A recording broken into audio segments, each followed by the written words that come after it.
Coucou tout le monde, aujourd'hui on réalise un album et on commence par la couverture. J'ai pris une feuille de papier Florence en 30,5 par 30,5. Je prends ici mon réglé pour marquer la moitié de la page. Et si vous n'avez pas envie de vous embêter à bien repérer l'endroit où se trouve la moitié à l'aide d'un réglé, eh bien il suffit de prendre une des feuilles de la collection, puisque une feuille de la collection c'est un quart de feuilles en 30,5 par 30,5, donc on peut s'en servir pour marquer les repères dont on a besoin ici pour la couverture.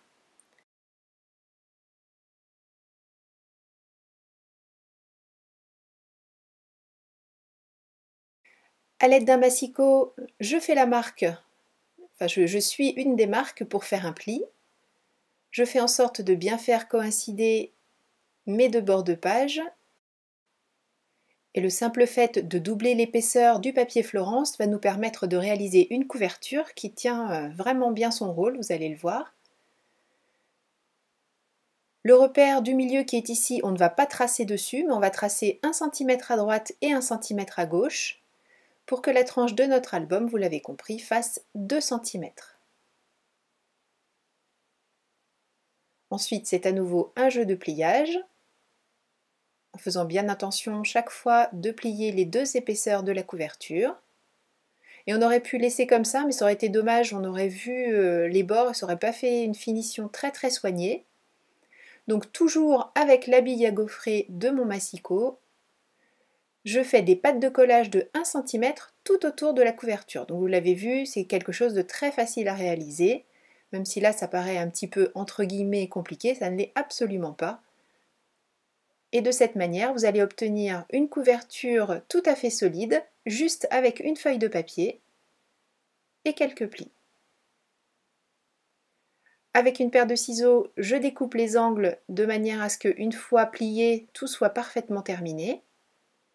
Je replie les pattes de collage vers l'intérieur et je vais les coller papier contre papier avant de tout refermer l'un sur l'autre et ainsi de former ma couverture.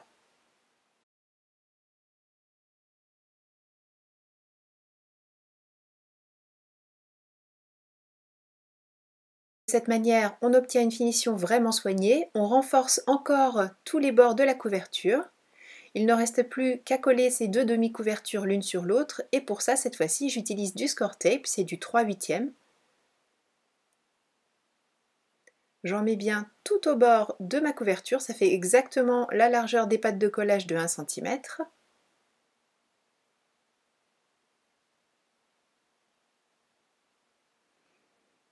Et avant d'enlever toutes les bandes de protection pour éviter de coller n'importe comment, je n'en décolle qu'un petit bout. Je replie la bande de protection pour pas qu'elle me gêne puisqu'elle ne retourne pas sous mon collage. Je plie les feuilles bord à bord en faisant attention de m'appuyer sur les parties où il reste encore la protection.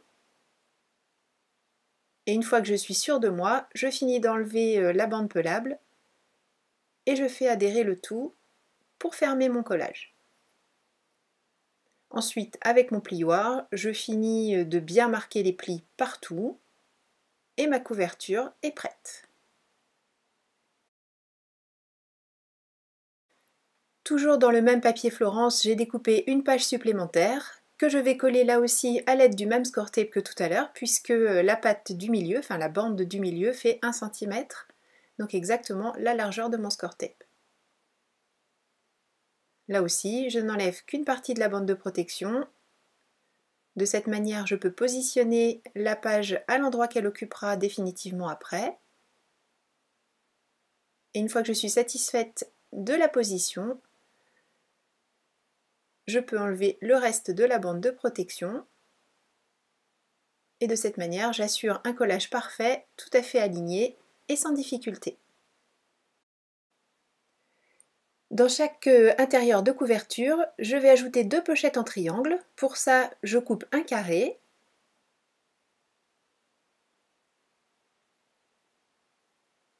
Je fais une patte de collage de chaque côté en utilisant cette fois-ci la bille à gaufrer du massicot à 1 cm des bords. Et une fois que les 4 côtés sont marqués, j'aligne les 2 pointes comme ceci le long de ma ligne de coupe et j'ai mes 2 triangles. Comme tout à l'heure, je recoupe en biseau pour que toutes les finitions soient les plus jolies possibles. Je plie les pattes de collage et je passe à la réalisation de la pochette suivante. Cette fois-ci, c'est juste un petit rectangle que je vais couper à 3 cm de large sur la hauteur de ma page d'album. Je recoupe les angles avec mon corner jumper et on verra tout à l'heure la manière dont je vais la placer sur la page. Page suivante. Cette fois-ci, c'est une des feuilles de la collection Automne Flamboyant qui va créer les petites pochettes.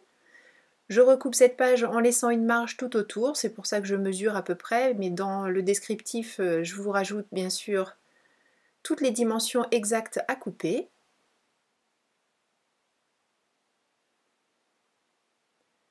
Je coupe mon carré et ensuite, à l'aide des repères du massicot, je fais des petites encoches dans la page de manière à créer des pochettes dans lesquelles on pourra insérer des tags à la fin de l'album. Enfin, à la fin, quand on en sera à la décoration de l'album. Alors pour l'instant, je ne fixe aucun des papiers ni aucune des pochettes que je découpe, tout simplement parce qu'il va falloir que je décore d'abord la base de mes pages.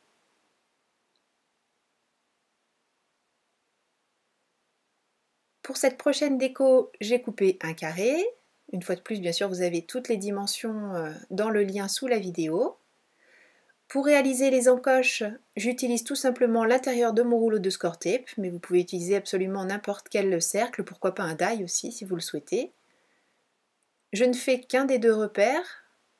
Je découpe cette première encoche. Alors je sais qu'il y a également des perfos aussi qui font des très gros cercles comme celui-ci. Là, je vous montre comment faire vraiment sans matériel. Et puis après, bien sûr, si vous avez du matériel, eh bien tant mieux, ça vous fera gagner du temps. Mais en tout cas, sachez qu'on peut tout à fait faire tout ça sans matériel particulier. Je les garde, ces petites encoches, tout simplement parce qu'elles me resserviront tout à l'heure pour mettre le papier de déco qui va venir habiller cette future pochette. Et je la place là où elle sera tout à l'heure pour passer à la suivante. La suivante, c'est ultra simple. À nouveau, un petit rectangle, toujours de 3 cm sur la hauteur de ma page. De toute façon, hauteur ou largeur, peu importe, puisque les pages, leur base est carrée. Et une fois de plus, j'arrondis les angles avec mon corner jumper, mais n'importe quel perfo d'angle, bien sûr, fera très bien le travail. Et il ne reste plus qu'à habiller toutes ces jolies pages.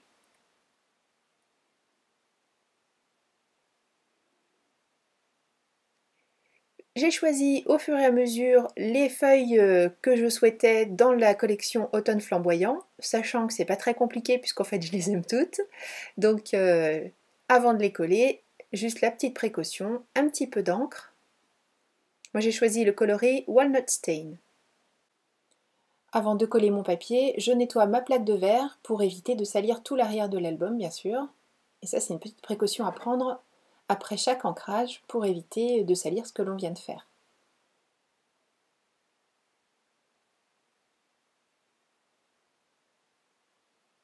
Je centre cette page sur la couverture, enfin sur l'intérieur de couverture. Je colle ensuite la pochette en angle en faisant correspondre les deux bords de côté gauche et en bas.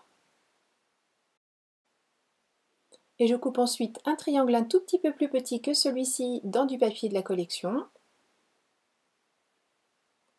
pour l'habiller et aussi pour ménager une petite largeur de papier Florence pour garder comme une sorte de petit cadre. Et bien sûr, le papier de la pochette, avant de le coller, lui aussi, je le passe à l'encre Distress.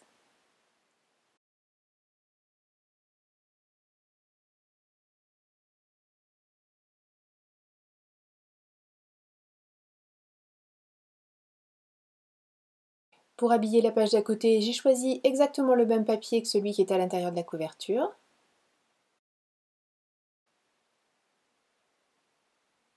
Et pour habiller la bande de papier qui va créer la pochette sur le côté, eh bien j'ai repris le même papier que celui qui est sur le triangle pour assurer une certaine cohérence de la décoration de ces deux pages.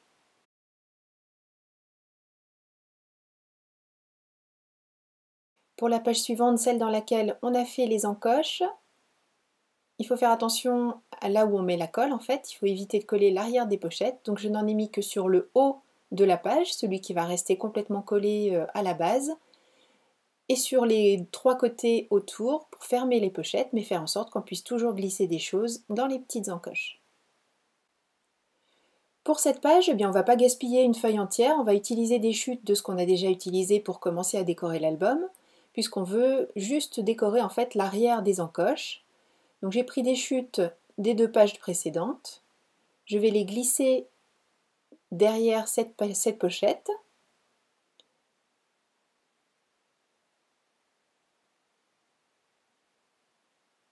Je me sers de la pochette pour être sûre de fixer correctement le papier sur la base de la page, en laissant là aussi la petite marge comme on l'a toujours fait depuis le début. Et je fais la même chose de l'autre côté, de cette manière on a l'impression que tout l'arrière de la pochette a été décoré. Il ne reste plus qu'à coller maintenant cette petite pochette en mettant les encoches dans le bon sens tant qu'à faire, donc de la colle juste en haut et en bas et centrée sur la page.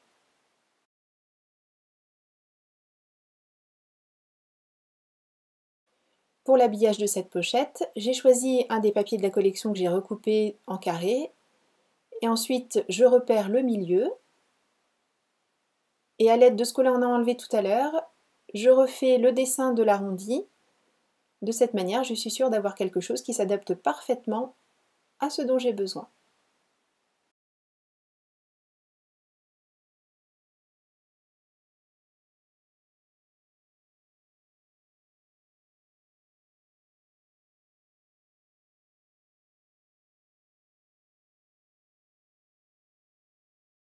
Pour la page suivante, un carré pour habiller tout le fond de la page, et puis comme on l'a déjà fait tout à l'heure, juste la petite languette que l'on colle uniquement sur le bas avec les angles arrondis pour créer une petite pochette.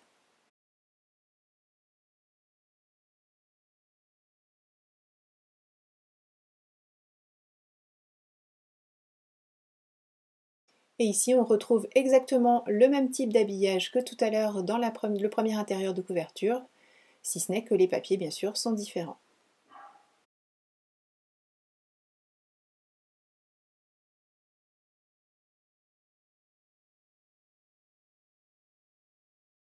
Pour l'habillage de l'extérieur de la couverture, là aussi j'ai choisi 2 papiers identiques. J'ai choisi l'imprimé bois, mais bien sûr vous choisissez bien les papiers que vous aimez. Et j'ai découpé une petite languette pour habiller la tranche. Là encore, je laisse apparaître le papier Florence tout simplement pour créer un cadre et faire en sorte que tout ait l'air d'être bien terminé. J'ai choisi des petits mots de la planche d'étiquette à découper. J'use un petit peu les bords en utilisant ma paire de ciseaux et ensuite j'encre ces bords pour donner un petit effet un peu vieilli.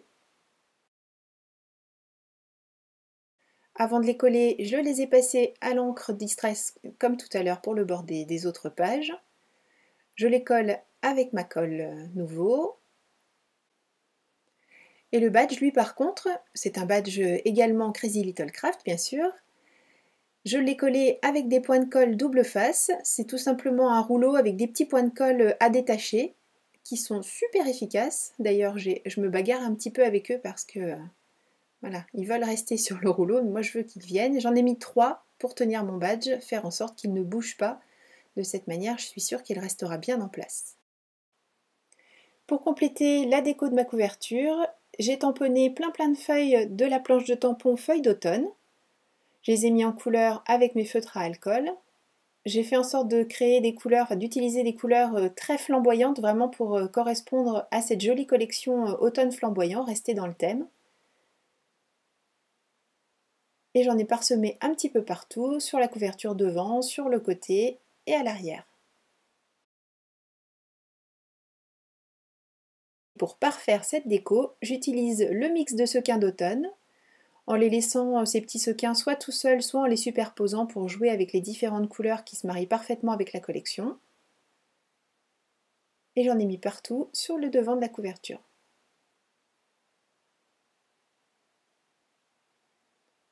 Pour le côté, pour la tranche de l'album, à nouveau un des mots à découper. Cette fois-ci, je n'ai pas vieilli l'étiquette, je l'ai collée directement sur la tranche de l'album et j'ai complété avec une des petites feuilles. Et pour l'arrière, un autre petit mot. Alors même si je ne vieillis pas les bords des étiquettes pour ces deux endroits-là, bien sûr, je les ai ancrés. Pour l'intérieur, j'ai découpé toute une série de tags et autres petites cartes à glisser partout dans les petites pochettes que l'on a créées. Là, je vous laisse vraiment juger la taille dont vous aurez besoin pour faire votre journaling, pour coller des photos. Ça n'a pas vraiment d'importance, l'essentiel étant de créer des endroits pour coller donc vos photos, pour écrire toutes leurs petites légendes. Et ces petites cartes, je les ai décorées en utilisant le tampon mandala d'automne, ainsi que le mini fond mur de briques, avec deux couleurs de distress différentes, toujours la Walnut Stain, et puis le coloris rouge Fired Brick.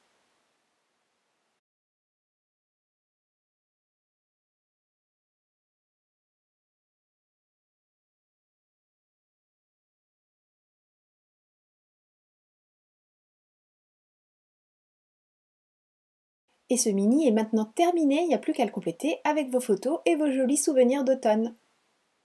Je vous fais faire une petite visite rapide, tout en vous remerciant d'avoir suivi cette vidéo, en espérant que ce mini vous plaira à réaliser. N'hésitez pas à partager vos réalisations avec le matériel Crazy Little Craft, on est toujours très heureuse de voir ce que vous avez fait sur les réseaux sociaux, soit dans le groupe 100% Crazy sur Facebook, soit avec le hashtag Crazy Little Crea sur Instagram. Merci beaucoup encore à vous, belle création. Je vous donne rendez-vous très bientôt pour une nouvelle réalisation pour Crazy Little Craft. Et surtout d'ici là, prenez bien soin de vous, créez et partagez. Très gros bisous, bye bye.